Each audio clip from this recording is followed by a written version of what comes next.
களம் 8ல water melon star போட்டு பொழந்துகிட்டு இருக்கானுங்க.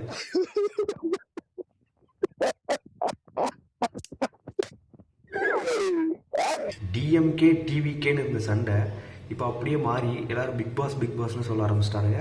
முக்கியமாக திவாகர் பேரை சும்மா இருந்தவன நோண்டி சூப்பர் ஸ்டார் ஆக்கி விட்டீங்க. விட்டா டைட்டில் வின்னர் ஆயிடுவான் போல, விட்டா சிஎம் ஆயிடுவான் போல இருக்க.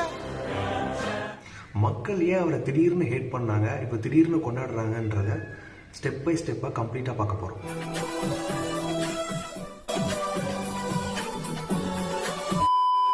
ஒரு சேனலில் அவருக்கு இன்டர்வியூக்கு கூப்பிட்டுருக்காங்க.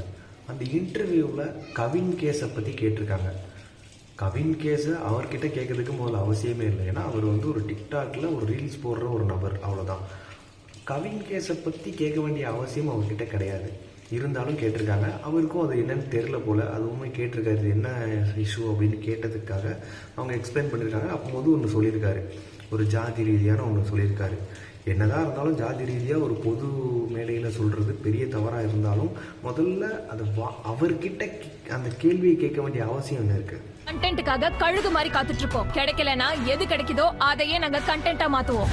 இப்படி தான் ஜிபி முத்தையும் ரவுடி பேபி சூர்யாவையும் கூப்பிட்டு ஷார்ட் ஃபிலிம் பண்ணுறேன்னு சொல்லிட்டு ஒரு யூடியூப் சேனல் பண்ணிச்சு.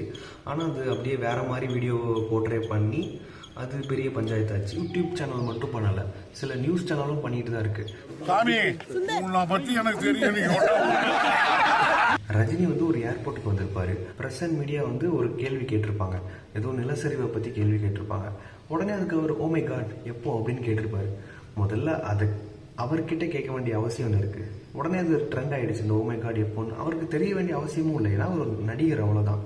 அது சினிமா சம்மந்தப்பட்ட கேள்வியை அவர்கிட்ட கேட்கலாமே தவிர இது வந்து கேட்குறாங்க, ஒரு அரசியல்வாதியை பார்த்து கேட்க வேண்டிய கேள்வியை இவர்கிட்ட கேட்குறாங்க. ஆனால் ஒரு அரசியல்வாதி கிட்ட கேள்வி கேட்கலன்னா அவங்க எழுதி கொடுத்த கொஸ்டினை மட்டும் தான் அவங்க கேட்குறாங்க. No controversial questions. நம்ம ரிசர்ச் டீம் ப்ரிப்பேர் பண்ண கேள்வி மட்டும் தான் நீ கேட்கணும். அதுக்காக நான் வாட்டர் மெலன் ஸ்டாருக்கு சப்போர்ட் பண்ணி பேசல. அவன் ஒரு தற்கொலை தான். ஆனால் அவன் பல பேருக்கு ரோல் மாடல். ஏன்னா அவனே முன்னேறி இவ்வளோ தூரத்துக்கு வரும்போது நம்மளால் முடியாதான்னு சொல்லிட்டு நிறைய பேர் யோசிப்பாங்க.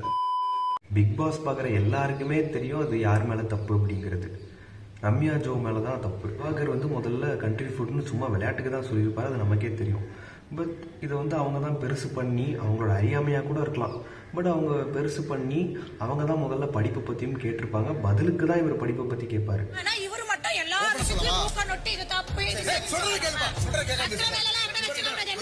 மீடியா எப்படி ஒருத்தங்களை ப்ரொஜெக்ட் பண்ணுதுன்னு பாருங்க. சோசியல் மீடியா மட்டும் இல்லைன்னா இதை அப்படியே மூடி மறைச்சிருப்பாங்க. ரீசெண்டாக நடந்த கரூர் இன்சிடென்ட்லயும் அப்படிதான். அதுலயுமே பயங்கரமா ஹெல்ப் பண்ணது சோசியல் மீடியா தான். மீம் கிரியேட்டர்ஸ் என்ன மீமி மோமோன்ட்டு இந்த இன்ஜினியரிங் ஃபர்ஸ்ட் வேலை எல்லாமே பேஸ்புக்ல போட்டா போற பசங்க அவங்க தானே இவங்க.